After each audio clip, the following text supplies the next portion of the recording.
Turabasuhuje bakunze b'ijambo rya Imana TV mudukurikira umunsi ku munsi, tubahaye ikaze uyu munsi nanone mu mwanya w'ijambo ry'Imana.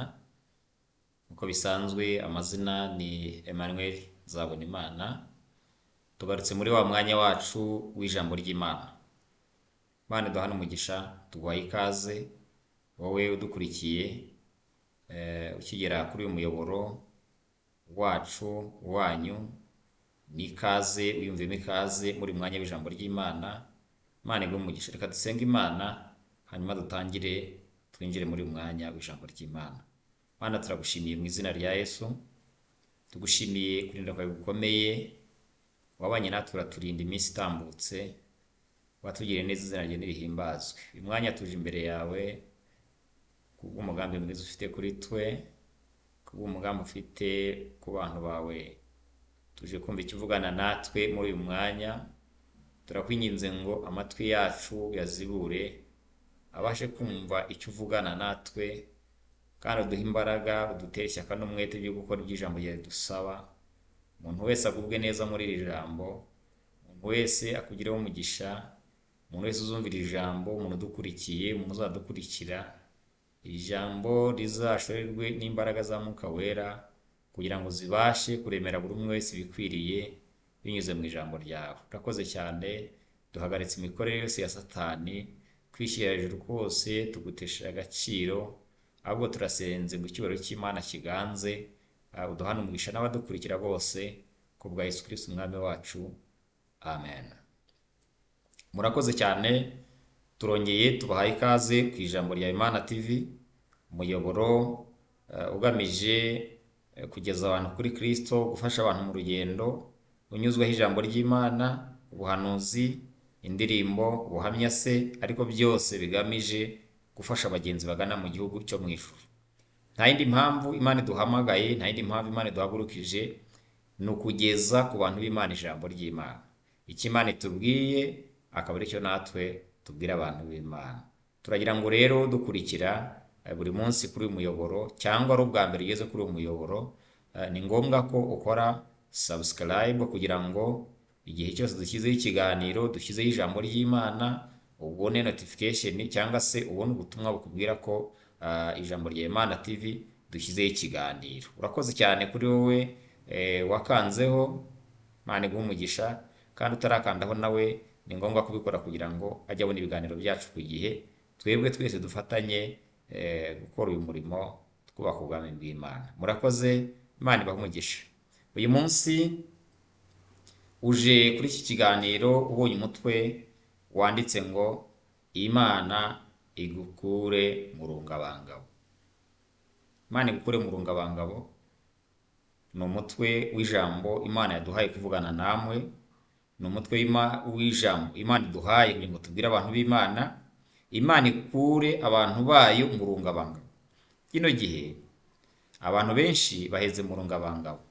Abantu benshi bageze mu gikombe cyitwa gushidikanya Imana. Abantu benshi Imana yabakoreye imirimo n'ibitangaza barabibona, ariko nyuma abantu baradamaraye.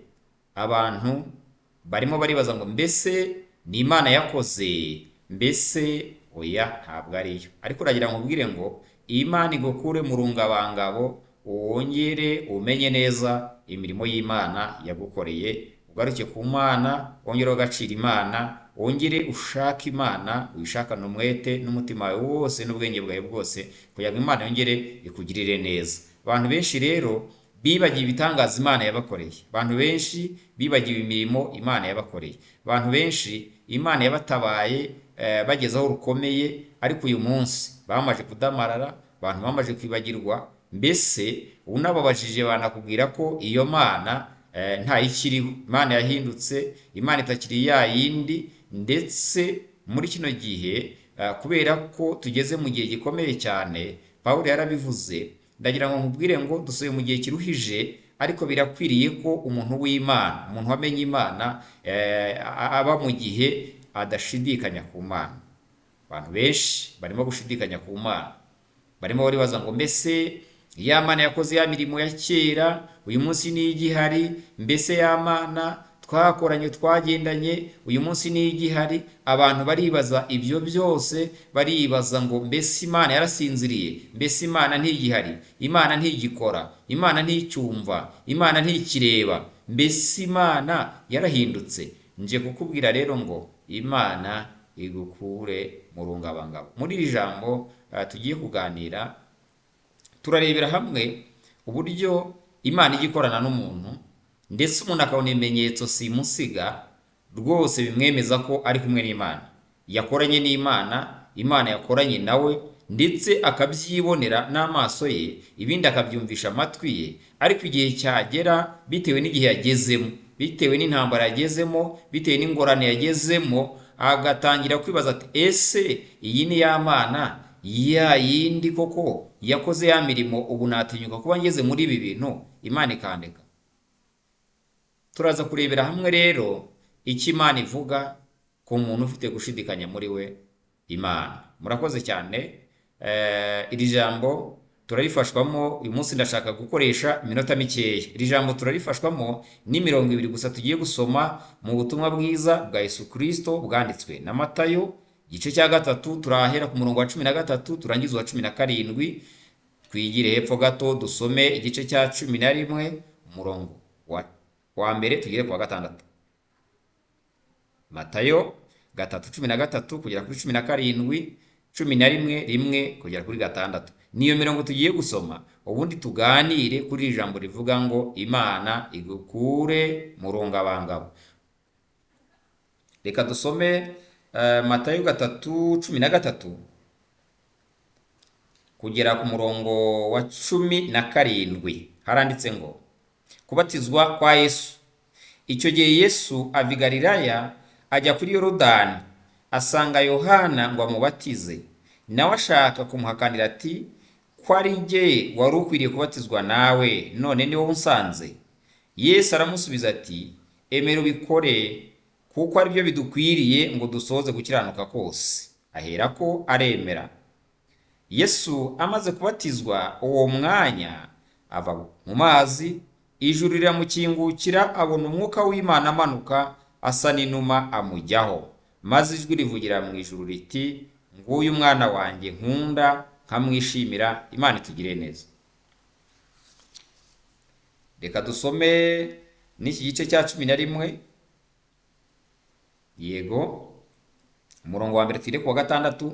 Haranditse ngo Yesu amaze gutegeka abigishwa be 12 avayo, ajya kwigisha no kubwiriza abantu mu midugudu yaho. Ariko Yohana yumviye mu nzu y'imbohe ibyo Yesu akora, atuma abigishwa be ko bamubaza bati, mbese ni wowe wa wundi ukwiriye kuza, cyangwa dutegereze undi? 4. Yesu arabasubiza ati, nimugende mubwire Yohana ibyo mwumvise n'ibyo mubonye. Impumyi zirahumuka, ibirema biragenda, ababembe barakira, ibipfamatwi birumva, abapfuye barazurwa, abakene barabwirwa ubutumwa bwiza, kandi hahirwa ibyanjye bitazagusha. Imana itugire neza. Uyu murongo wa 6 yashoje abwira ababigishwa izi ntumwa za Yohana, arababwira ati, hahirwa uw'ibyanjye bitazagusha. Imana idufashe. Shuti mwene data, turagira ngo tuganire kuri iri jambo rivuga ngo Imana igukure mu rungabangabo. Imana idukure mu rungabangabo, cyangwa idukure mu gikombe shidikanyamana abantu binjiyemo, abantu bahagazemo, abantu barimo kugenderamo, mbese ku buryo ubaje umuntu mbese Imana koko irahari, ni ya nyayo, urumva wabihagararaho, ku buryo umuntu yakubwira ati, urebye igice kimwe ndumva ihari, ikindi gice ishobora kuba idahari. Ku buryo umuntu yakubwira ati, ariko ishobora kuba hari, ku buryo mbese umuntu atahagarara ngo akubwire ngo Imana irahari. Imana itugire neza. Dusomye uyu mugabo bita Yohana umubatiza.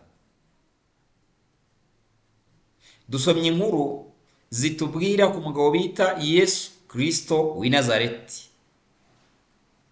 Tukanasoma inkuru z'uyu mugabo bita Yohana umubatiza, mwene Elizabeti, na Yesu Kristo mwene Mariya, aba bantu babiri dusomye nibo tugiye kuganiraho. Twibukiranye ko Yesu ntabwo yavutse kwa Bikira Mariya, ahubwo yavutse kwa Mariya. Abantu benshi bashobora kuzambaza ngo kubera iki, sinshaka kubyinjiramo. Ariko Yesu Bibiliya itugaragariza ko yabyawe na Mariya, kandi Mariya yamusamye. Mariya ari umukobwa w'isugi utarigeze ubonanaho n'umugabo, hanyuma agahirwa ku Mana, akaba inzira yo kunyuzamo igisubizo cy'abantu bari mu isi, agatwita inda ku bwa Roho Mutagatifu, ku bwa Mwuka Wera, agatwita inda ya Yesu Kristo. Hanyuma igihe cyagera akamubyara, Yesu akavuka. Igihe cyagera twasomye ijambo ritubwira ko yagiye no kubatizwa, arakomeza akora n'umurimo, ajya kugeragezwa na Satani, akora umurimo. Igihe kigeze arapfa, arazuka ajyanwa mu ijuru. Ariko igihe yari akiri mu by'uyu murimo, Kristo Yesu twagiye tubona ijambo ry'Imana ritugaragariza ko uyu Mariya umugabo wa Yosefu, kandi igihe Yosefu yari yigira inama yo kumubenga bwihishwa, ko Umwuka Wera, ko marayika w'Umwami Imana yagiye agasanga Yosefu akamubwira ati nabimenye ko yatekereje ko Mariya yakoze icyaha, ukaba ushaka kumubenga rwihishwa. Marayika akamubwira ati wowe ahubwo ntumubenge, jyana umugeni wawe. Yosefu yajyanye umugeni we, kandi aba umukozi mwiza wo gufasha kugira ngo icyo Imana yavuze kizasohore. Twagiye tubona aho Mariya na bene se ba Yesu bajya kumushaka, yagiye mu rusengero ari mu murimo w'Imana, bakamuhamagara bati njyewe mama wawe na bene so dore turi hano turagushaka. Ndagira ngo mbabwire ngo navugaga kuri Kristo Yesu wasamwe ku bwa Roho Mutagatifu, akabyarwa na Mariya, kandi nkanavuga umugabo bita Yohana wasamwe mu buryo bukomeye ku bw'amateka, akavuka kwa Elizabeti na Zekariya umutambyi. Imana itugirire neza. Ntabwo ibyo nshaka kuza kubitindamo, ahubwo ndashaka kubwira abantu ngo Imana ikuvane mu rungabangaho, ikuvane mu gikombe nshidikanyamana, ikuvane mu kazitiro winjijwemo n'ibihe n'amateka n'iminsi n'ingorane, bigatuma wumva ko Imana idahari, Imana itariho, Imana itareba, Imana idakora. Ndagira ngo nkubwire ngo uyu mugabo bita Yohana niwe watumwe. Bibiliya yagaragaje ko na Yesu hano yarabivuze ko ari we Imana yatumye nk'intumwa ije kubanziriza Kristo Yesu, kugira ngo ize guharura inzira Yesu agiye kuza anyuramo. Imana itugire neza. Yohana yaraje rero, ajya mu butayu, atungwa n'ubuki bw'ubuhura, akigishiriza mu butayu, akigishiriza ku mugezi wa Yorodani, abatiza abantu bavuza ibyaha bakoze, akababatiza. Abantu bakihana ibyaha, bakavuga ibyaha bakoze, ingeri zose zigasanga Yohana umubatiza, bakihana, akababatiza. Mu yandi magambo, uyu mugabo bita Yohana yaraje mu gihe Imana yari imwohereje, ntabwo yaje kubw'impanuka. Twibukiranye Mariya ajya gusura Elizabeti, bakaramukanya. Muri kwa kuramukanya ngo impinja, abana bari mu nda, hanyuma ngo nabo bakisimbiza bikumvikana. Hanyuma rero Elizabeti agahera ko agahita abwira Mariya, akamubwira ati urahiriwe, kuko umwana utwita ari umwana w'umugisha. Imana itugirire neza. Ndagira ngo nkubwire ngo Kristo Yesu na Yohana bari abana bavutse mu bihe bimwe, ariko Yohana aza mu murimo mbere, aza guharura inzira kugira ngo Yesu agire nawe uwo azaza asanga, kugira ngo agendere muri iyo nzira. Imana ishimwe. Niko biri tubwira ko Yohana yaje akigishiriza mu butayu, akabatiriza ku mugezi wa Yorodani, abantu bakabatizwa. Ahangaha twasomye mu gice cya 3 hatweretse ko Yesu nawe nyuma y'ibihe runaka, nyuma y'ibyo yakoraga, nyuma y'ibyo yari arimo, yasanze Yohana umubatiza kuri uyu mugezi wa Yorodani. Aragenda aramubwira ati rero nanjye nje kubatizwa. Twibukiranye ko Yohana yari azi neza Kristo Yesu. hari igihe umuntu yacurika ibintu akabyitiranya ariko si byo, ntabwo ari byo. Yohana yari azi neza Yesu kuko akimubona aje amusanga, iri jambo yamubwiye akavuga ati narinzi, nibwiraga ko nanjye nari nkwiye kubatizwa nawe. Akavuga ati none hubwo ni wowe unsanze ngo nkubatize. Mu yandi magambo, Yohana yumvishe bitamukwiriye, bitari ku rwego rwe kubatiza umwami Yesu, kubatiza umwami we. Akavuga ati numvaga ari weho wakambatije, none ni gute ari weho unsanze ngo nkubatize. Ariko Yesu aramubwira ati umva Yohana, oya rwose bitangazwa nuko ari ngewe uje. Aramubwira ati ahubwo birakwiriye, emera ubikore, emera umbatize, kugira ngo nibyo bidukwiriye. Yohana wibuke ko waje uharura inzira yanjye, none nibyo bidukwiriye kumbatiza kugira ngo dusohoze gukiranuka kose. Ubu Yohana nawe yari afite ikibazo, avuga ati ko nigisha abantu nkaba ndimo kubabatiza mu izina rya Data wa twese n'Umwana n'Umwuka wera, mbese ko ndimo mbatiza abantu ngewe bite? Ariko ndagira ngo mbwire ngo Yohana yaje mu mugambi w'Imana, nawe ari umuhanuzi. Hariya hepfo kuri iki gice cya 11, nidukomeza ku gice cya 12 cyadukomeje ku murongo wa karindwi, murongo wa karindwi. Reka tuwasome wumve murongo wa karindwi. Haranditse ngo abo bakigenda Yesu atangira kuvugana n'abantu ibya Yohana ati mwagiye mu butayu kureba iki? Urubingo ruhungabanywa n'umuyaga? Ariko mwagiye kureba iki? Umuntu wambaye imyenda yorohereye? Erega abambara yorohereye baba mu ngo z'abami. Ariko mwajyanywe n'iki? Kureba umuhanuzi? Ni koko, kandi ndababwira yuko aruta umuhanuzi cyane. Uwo ni we wandikiwe ngo dore ndenda gutuma integuza yanjye mbere yawe, izakubanziriza igutunganiriza inzira. Ndababwira ukuri yuko mu babyawe n'abagore hatigeze kubaho umuntu uruta Yohana umubatiza, ariko umuto mu bwami bwo mu ijuru aramuruta. Uhereye ku gihe cya Yohana umubatiza ukageza none, ubwami bwo mu ijuru buratwaranirwa, intwarane zibugishwamo imbaraga. Imana itugire neza. Imana ishimwe. Ndashaka kukubwira ko uyu muntu bita Yohana yari afite amakuru yose yuzuye ya Kristo Yesu. Uwamuhaye misiyo yo kwigishiriza abantu mu butayu, akamuha misiyo yo kubatiza abantu, akamuha iyi misiyo, yari afite amakuru yuzuye. Byanagaragajwe nuko yabonye Yesu akavuga ngo numvaga ari weho wakaje ukambatiza, nanjye nkabatizwa nawe kugira ngo ibintu bigende neza. Ariko Yesu aramubwira ati emera ubikore kugira ngo nibyo bidukwiriye kugira ngo dusoze gukiranuka kose. Imana tugire neza. Hanyuma ikindi nshaka kuza kukubwira, ndaza kuvuga kuri uyu murongo wa 17 w'iki gice cya 3.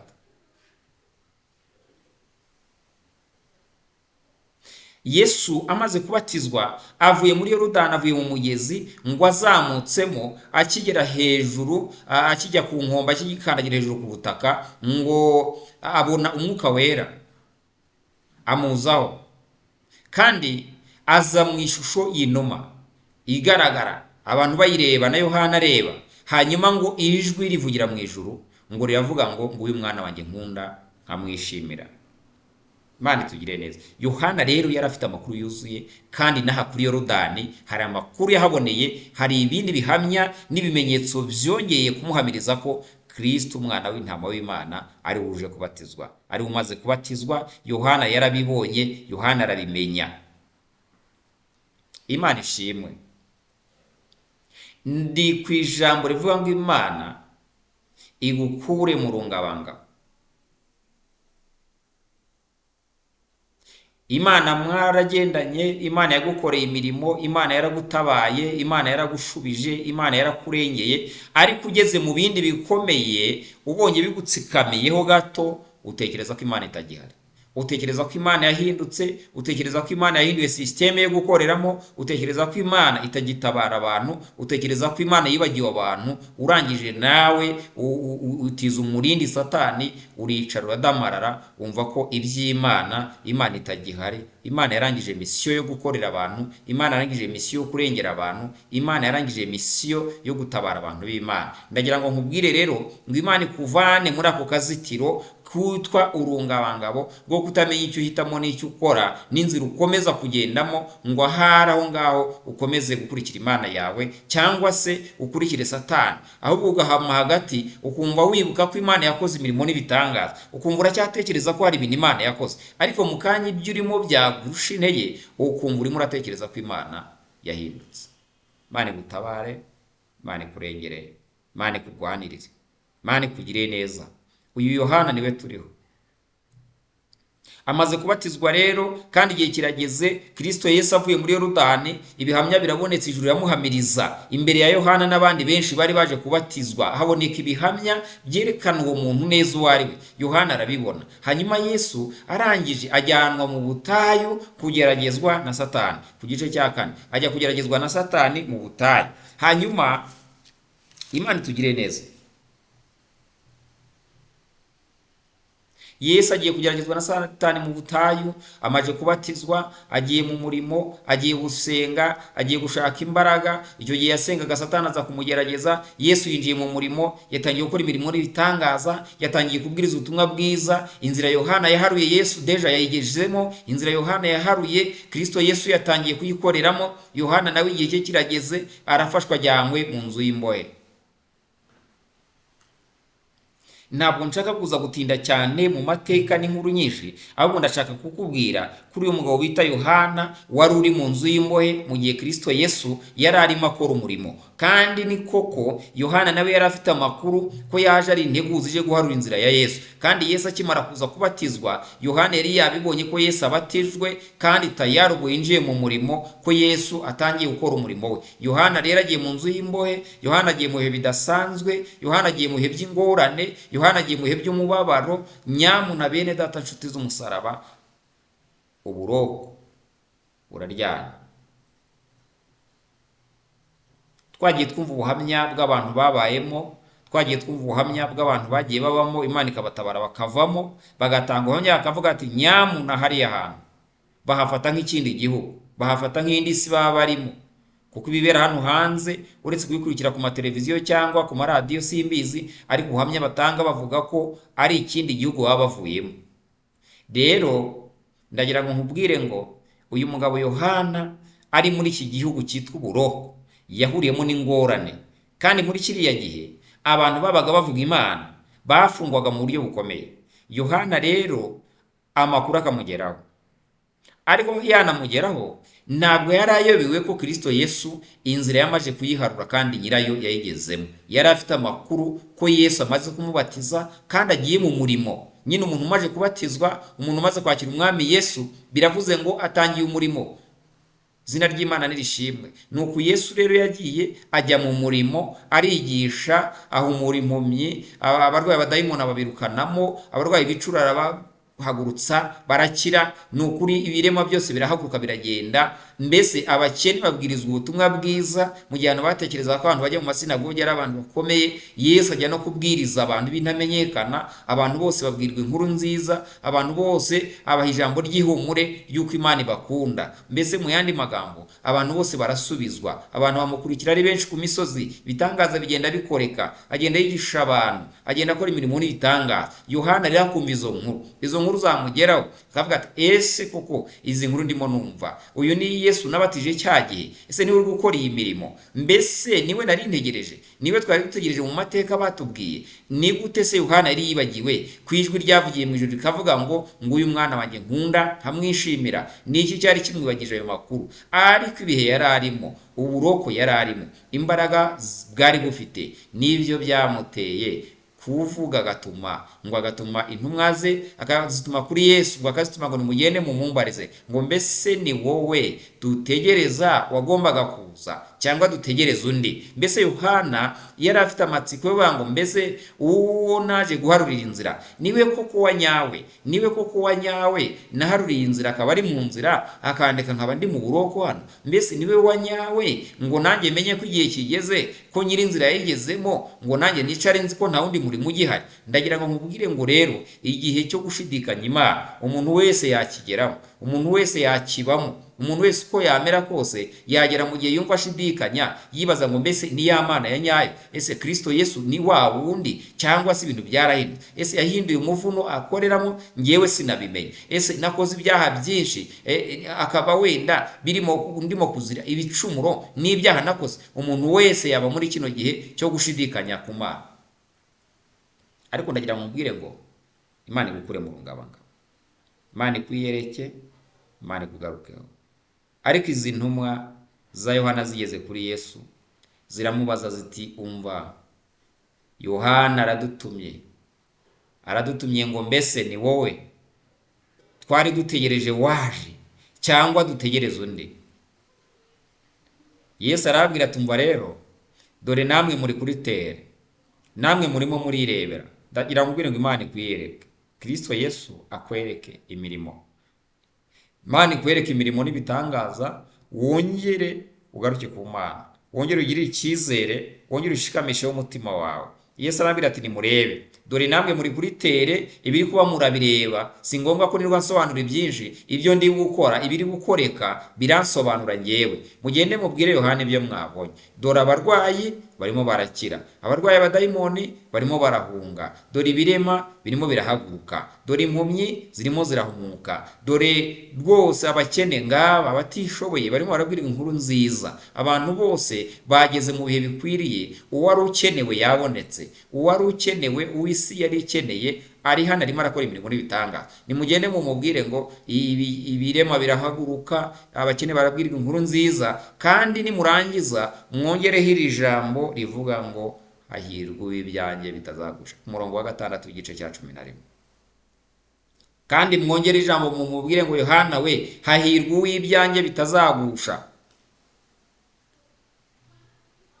Hahirwa umuntu uzagera mu makuba kubera ko yakoze umurimo wanjye, kubera ko ari ngewe yari akurikiye akaba ari byo azize. Uwo muntu arahirwa natagushwa nuko yakoreraga Imana. Ndagira ngo nkubwire ngo rero ibyagutera byose ntibitume uva ku Mana ngo wumve ko ibintu byarangiye, ntibitume uva ku Mana ngo wumve ko ejo hatagihari, ntibitume uva ku Mana ngo wumve ko hawe hagizeho iherezo. Ndagira ngo nkubwire ngo Imana irakora, kandi Kristo Yesu aracyakora imirimo n'ibitangaza. Ahubwo turagira ngo tuvuge ngo uyu munsi nakwiyereke, muri ibi bihe nakwiyereke, uve mu rungabangabo, wongere ube umugabo nyamugabo wo guhamya Yesu, wongere utere intambwe uvuga uti mbonye Imana, yemwe mbonye Imana. Muri yaremye aravuga ngo nabonye Imana, nyamara yemwe nabonye Imana. Ese yumvaga uburyo yabonyemo Imana abantu batabasha kubishyikira, ariko aravuga ati nabonye Imana, nyamara yemwe nabonye Imana.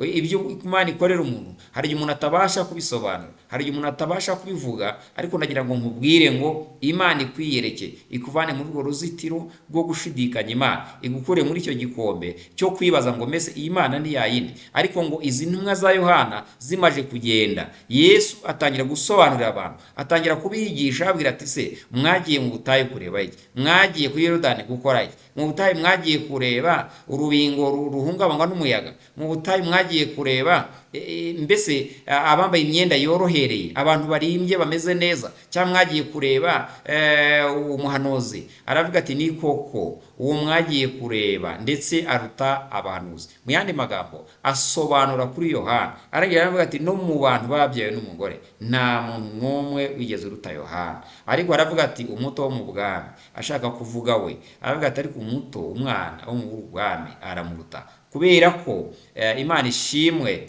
Yesu Kristo Yohana yari yaje kumuharurira inzira. Aravuga ati rero Yohana uwo nguwo aruta n'abahanuzi. Bivuze ko Yohana yari umuntu ubitse ibyavuzwe n'Imana, yari umuntu wakoranye n'Imana kandi waje mu mugambi w'Imana afite n'amakuru. Umwuka wera yaramugendereye, abitse byinshi azi, ariko bamutumaho. Yesu arambwira ngo mugende mumubwire ibyo mwabonye, kandi nimurangiza kumubwira ibyo mwabonye, imirimo n'ibitangaza bimpamya, mwongereho iri jambo mumubwire ngo kandi Yohana, atansiyo, wirinde ukomere rwose, wihangane nubwo bikomeye, hahirwa umuntu ibyanjye bitazagusha. Mbese mu yandi magambo amutuma ati, Yohana, ndabizi kuri ku ngoyi, ndabizi kuri mu bihe bikomeye, ariko ukwiriye kwihangana kugira ngo uzasingire ikamba ry'ubugingo. Ndagira ngo nawe nkubwire ngo ibyo unyuramo byose ntibigutandukanye n'Imana, ibyo ucamo byose bikuremere hubwo imbaraga z'umutima zo gukomeza guhamya Imana no kuvuga neza Imana. Igihe nikigera Imana izakugarukaho, Imana izakugira neza.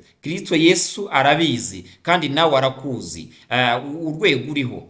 Nshatse kukubwira ko na Yohana nubwo yabajije Yesu ntiyigeze atekereza ibintu byinshi, ahubwo yaravuze ati, Yohana, ni ingo irimo kumurya, ni umubabaro arimo, ni ingorane arimo. Niyo mpamvu kuri uyu murongo wa 7 wa 6 yavuze ati, rero mwongereho ijambo mumubwire ngo Yohana, Yohana, hahirwa uw'ibyanjye bitazagusha. Iri jambo niryo ubwirwa nawe kuri uyu munsi, mwene data, mushiki wacu. Hahirwa uw'ibya Yesu bitazagusha, hahirwa uw'ibya Yesu bitagushije, hahirwa uw'ibya Yesu bitazagusha, akaguma agahagarara agahamya kugeza igihe azatabarirwa n'Imana. Murakoze cyane.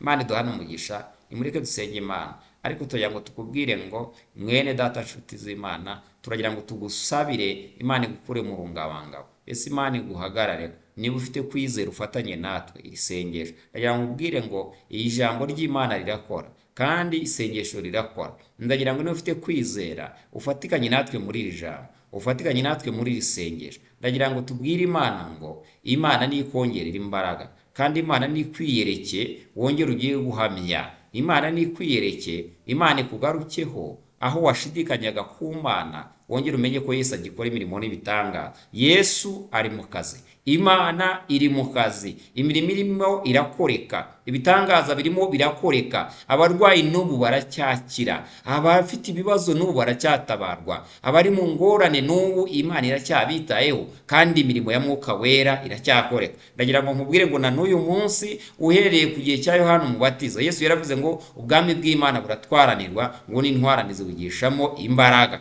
Mu yandi magambo, uyu murimo ntabwo ari ibintu bijenjetse. Umuntu wese ujya mu bwami bw'Imana akwiriye kwiyungamo imbaraga, akwiriye kwiyungamo intege, akareka ibyo kudeha n'ubute rwose, kandi yababazwa akihangana, kuko n'intwarane zatwajije kuruta intwarane nazo zibugishamo imbaraga. Ntabwo intwarane nazo zibugeramo zishobora kujya muri ubu bwami zijenjetse ngo zumve ko nubwo ari intwarane ziri bupfe kugeramo gutyo gusa. N'intwarane zibugishamo imbaraga. Ndagira ngo nkubwire ngo rero wihangane ukomere, amakuba yose waba urimo, ingorane zose waba urimo, dusenga n'Imana tuvuge ngo yewe Mana Data wa twese, ongera wiyereke abantu bawe, ongera utabara abantu bawe, ongera ubahe ikimenyetso cy'ibyiza, bongere bakugirire icyizere. Abantu benshi batakarije Imana icyizere, ariko turagira ngo dusenge Imana, tubwire Imana ngo ongera wiyereke abantu, wongera kugarura icyizere, ongera wigarurire icyizere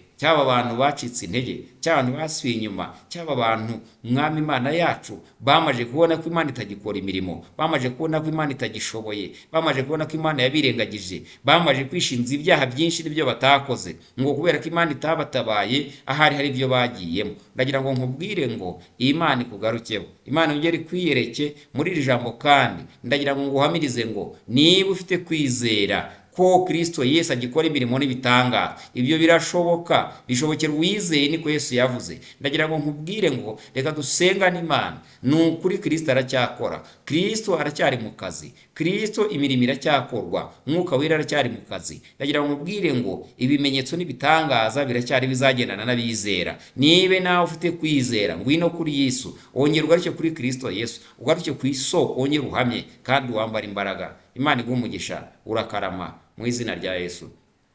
Imana turagushimiye, tugushimiye umwanya mwiza, ijambo ryawe ni rizima, ijambo ryawe ni imbaraga, ijambo ryawe ni umutsima utera imbaraga. Mana turagushimiye ijambo ryawe wandikishije intumwa n'abahanuzi, kandi turagushimiye ko muri uyu mwanya twari ku ijambo rivuga ngo Uwiteka akura abantu mu rungabangabo. Mana turasenze rero ku bantu bumvise iri jambo kandi bakaba bizeye ko uri Imana igikora imirimo n'ibitangaza, bari baracitse intege bumva ko ahari wabatereranye wagiye kure yabo. Natwe turabasengeye umuntu wese ufite inzara n'inyota byo gukiranuka, mwongerera imbaraga umuhe n'inkomezi mu rugendo, kugira ngo iki gihe tugezemo umuntu wese yambara imbaraga. Kandi nyagora ku ngoma Imana, abari baratakarije ibyiringiro Imana, turasenze ngongere basubize ibyiringiro, ubagaruke ku rufatiro ruzima, kugira ngo bongere bubakwe rwose babe inzu y'Umwuka Wera. Imana turagushimiye ko mvishe gusenga kwacu, urengere buri wese ufite icyifuzo muri iri jambo, kandi ni ukuri uko yifuje aba ariko agirirwa,